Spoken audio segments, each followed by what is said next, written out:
Yo, everyone. Part two of how semen retention saved my life from my narcissistic family. So, after I left and walked away around the end of 2022, my dad started to actually get pretty sick. Um, my dad, he never really took care of his health, right? He didn't really ground, he didn't come out in nature, he didn't get any sunlight, he didn't work out, he didn't do any of that shit. I think so. My dad, yeah, he had liver cancer, so that was pretty serious.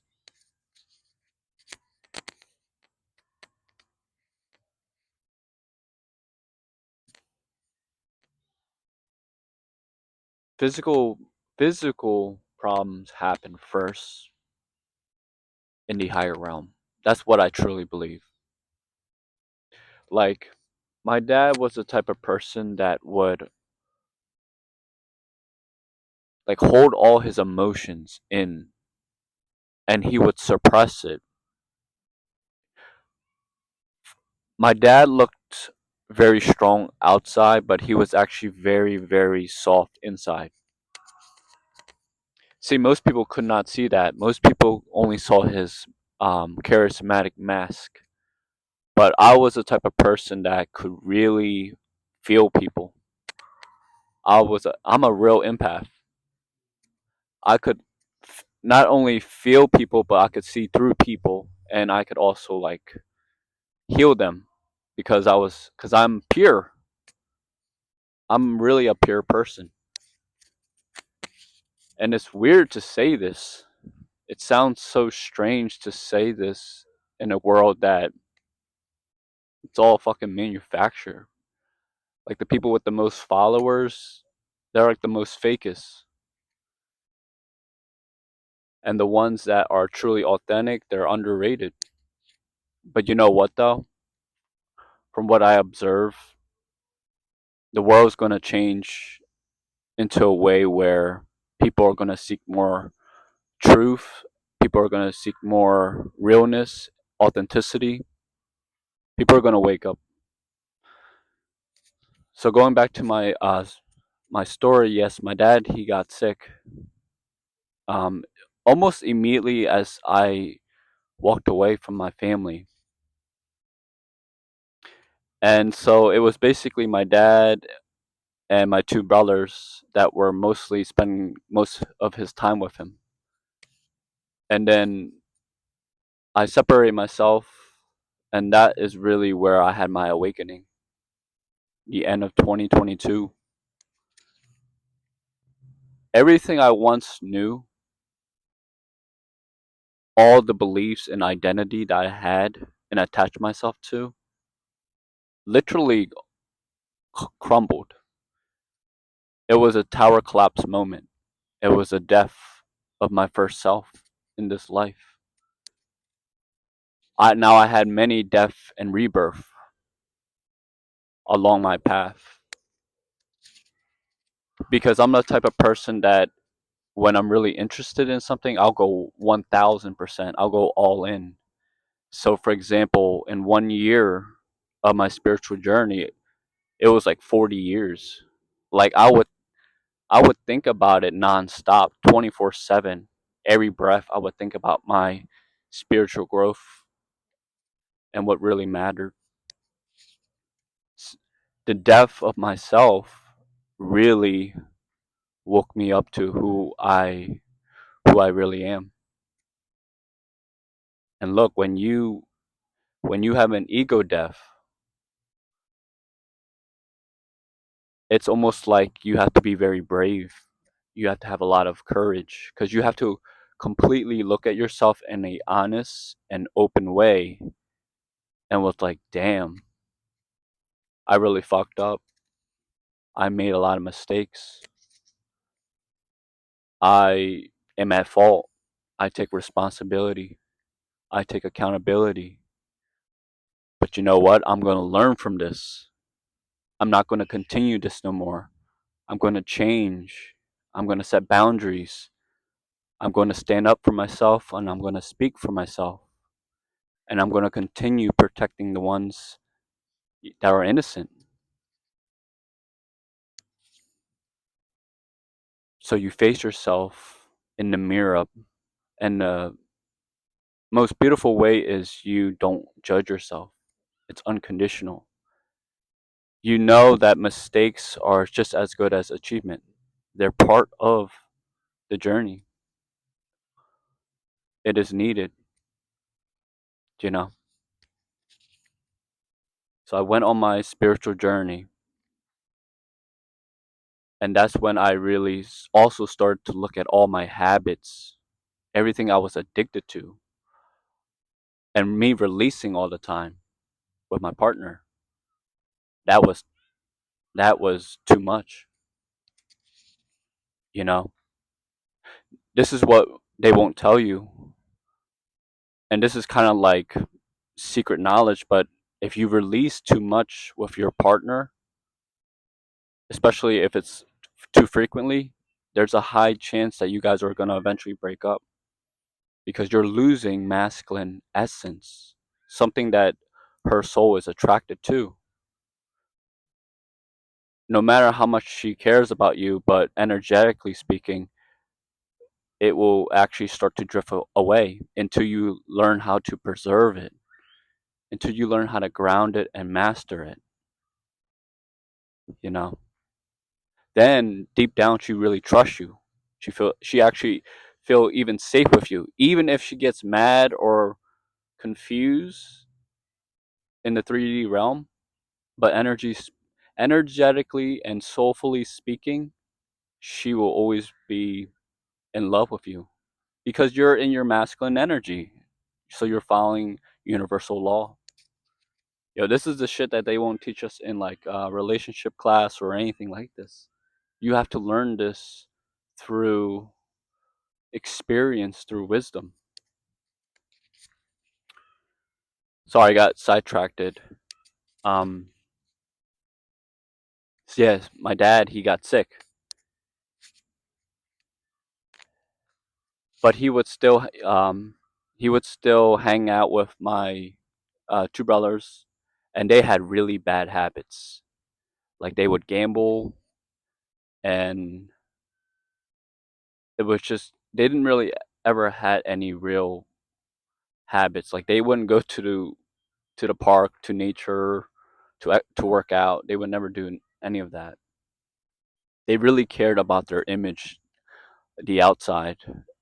And for me, it was funny because I was kind of basically the complete opposite. I cared about my inner world. I gave a lot to my family.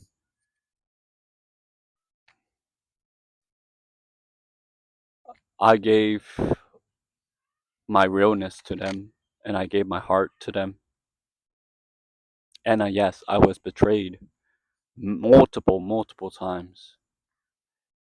And each time I always would come back wounded, but still try to help my family because I really had a big heart.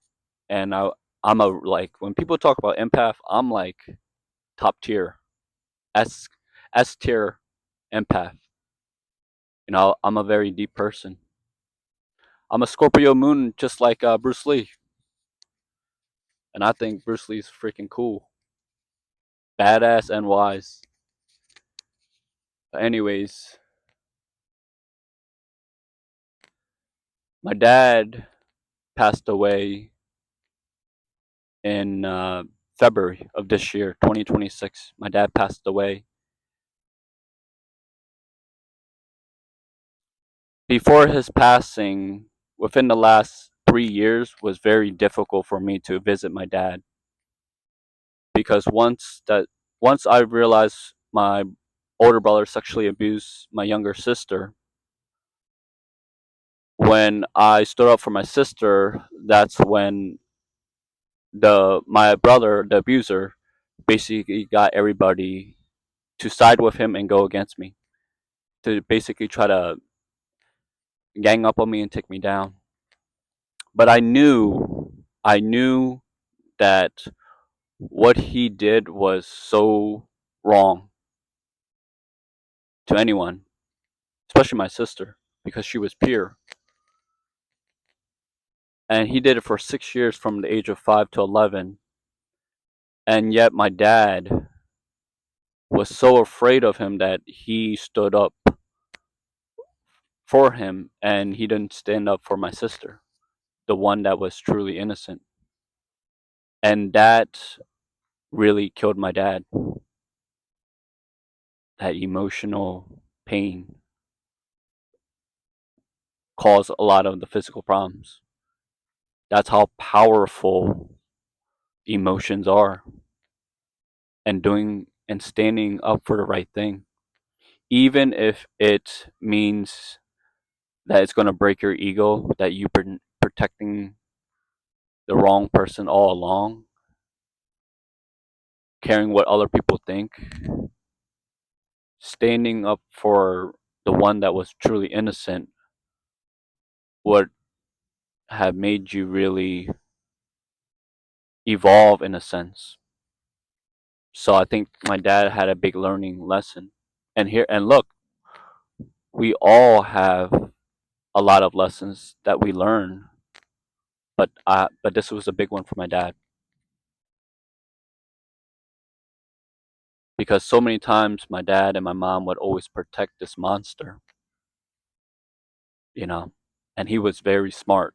This guy, he wasn't like your dumb narcissist. This guy was like high. He was S tier as well. He was a S tier narcissist. But he always felt threatened by me because he knew I knew him more than anybody else, and I knew the real him, and that he was very insecure, very weak, and very insecure.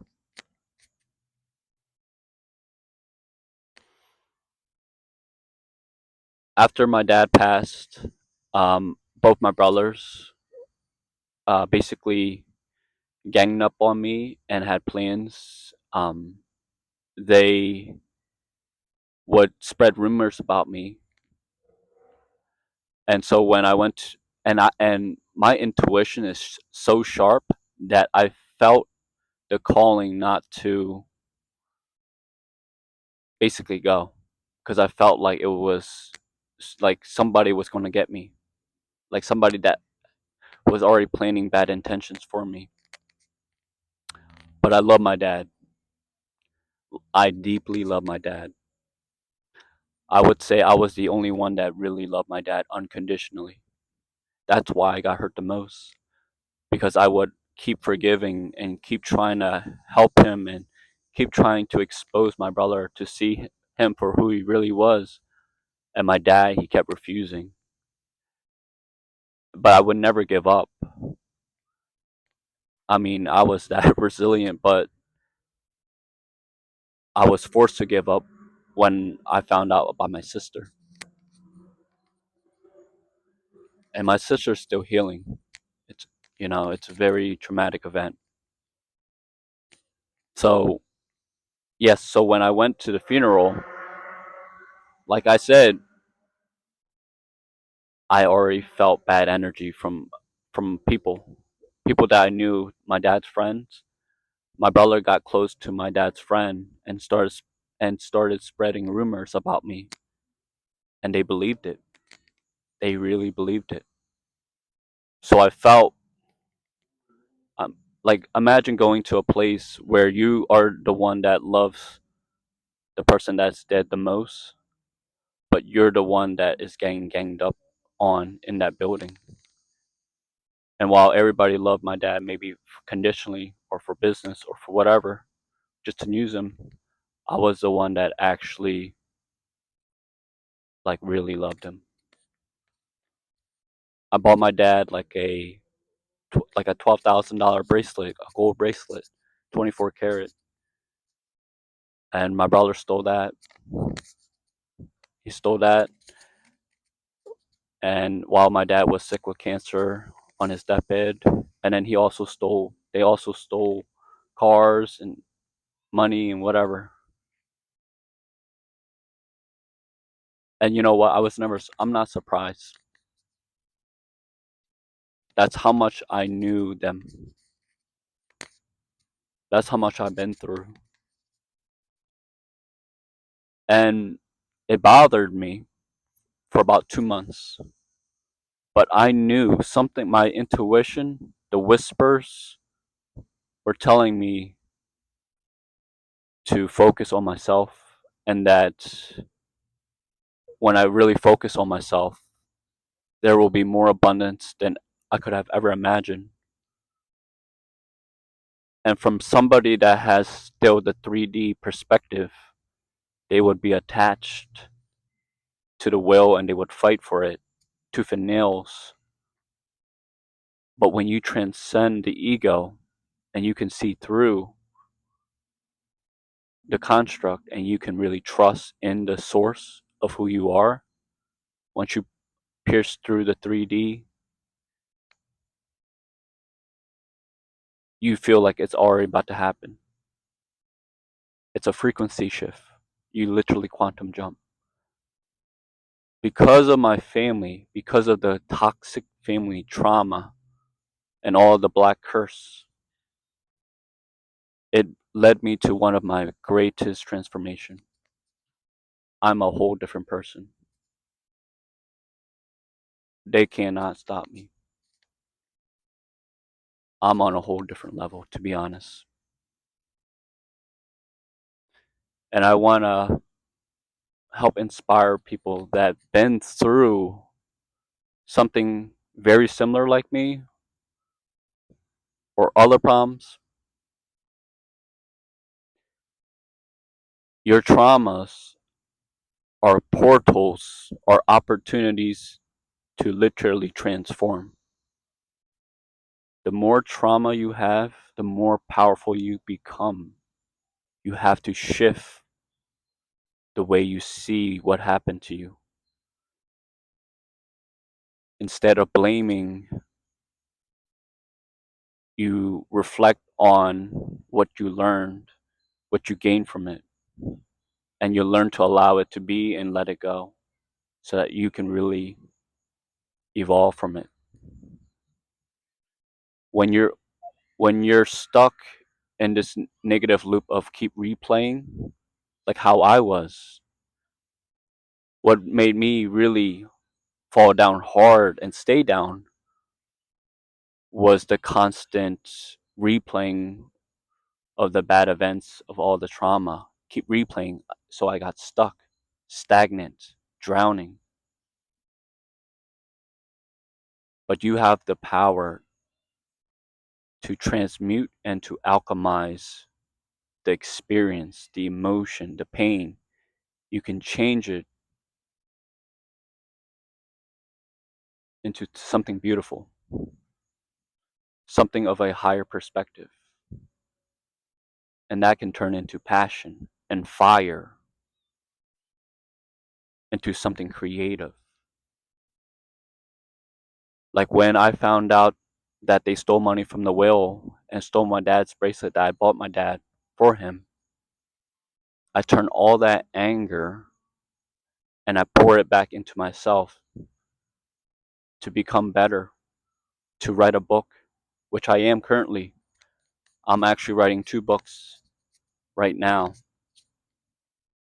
and I'm so excited because this book is really going to transform you guys, like how it did to me. And I think for the first 1,111, so 1111 subscribers, they will get a free ebook from me that I personally written, and it's going to be called, well, I won't tell you yet, maybe a little bit later. But yeah, for the first 1111 subscribers, I will give you guys a free book because you guys are awesome. You guys deserve it. And I feel you guys. I know what you've been through. We're all probably a very similar path, to be honest.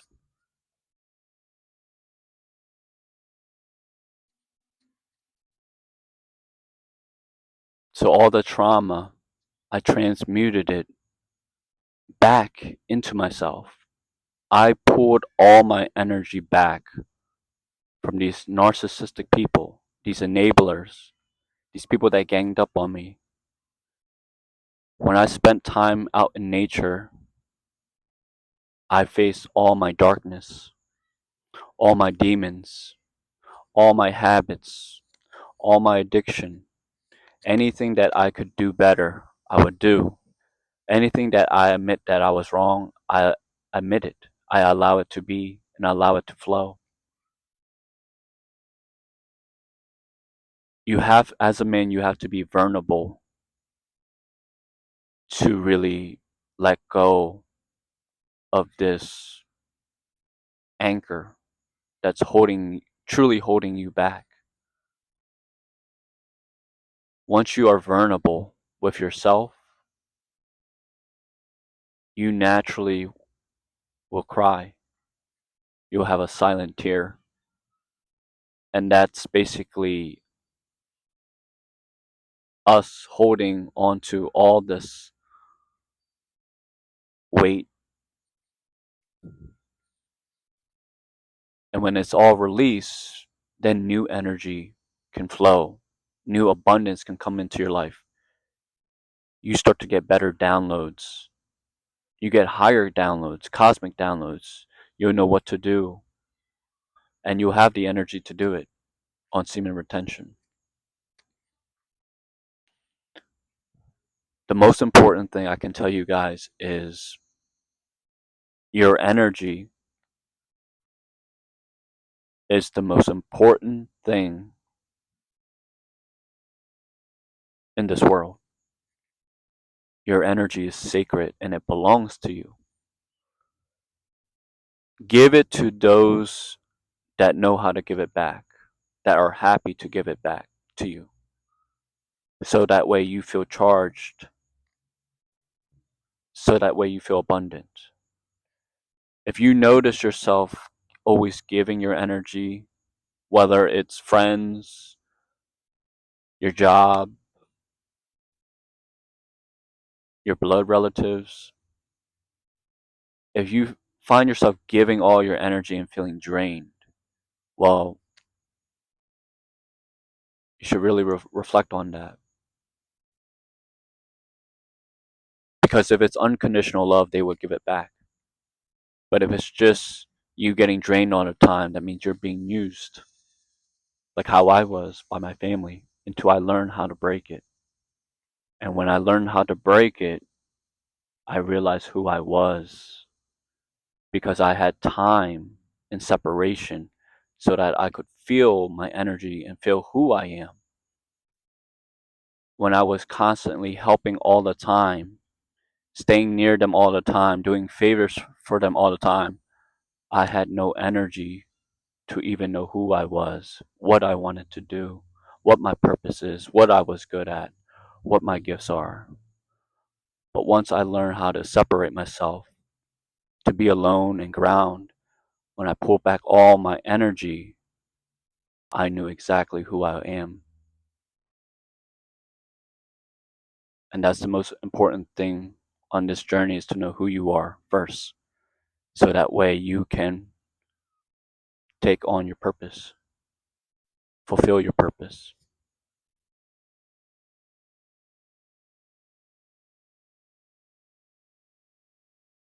I know you guys that have been through narcissistic people, it may feel like the end of the world, but it's truly not. Until you feel your own energy, you will realize how powerful you are. You came into this world, you incarnated with some of the most highest frequency of this realm. That's why you were targeted the most. Your energy was priceless, limitless. That shit was so good that they could smell you. They could smell you. They could smell us.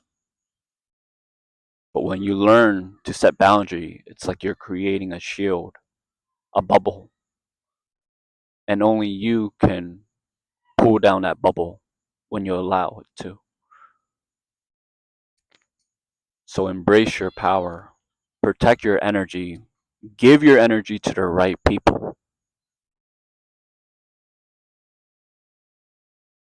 Thank you, everybody.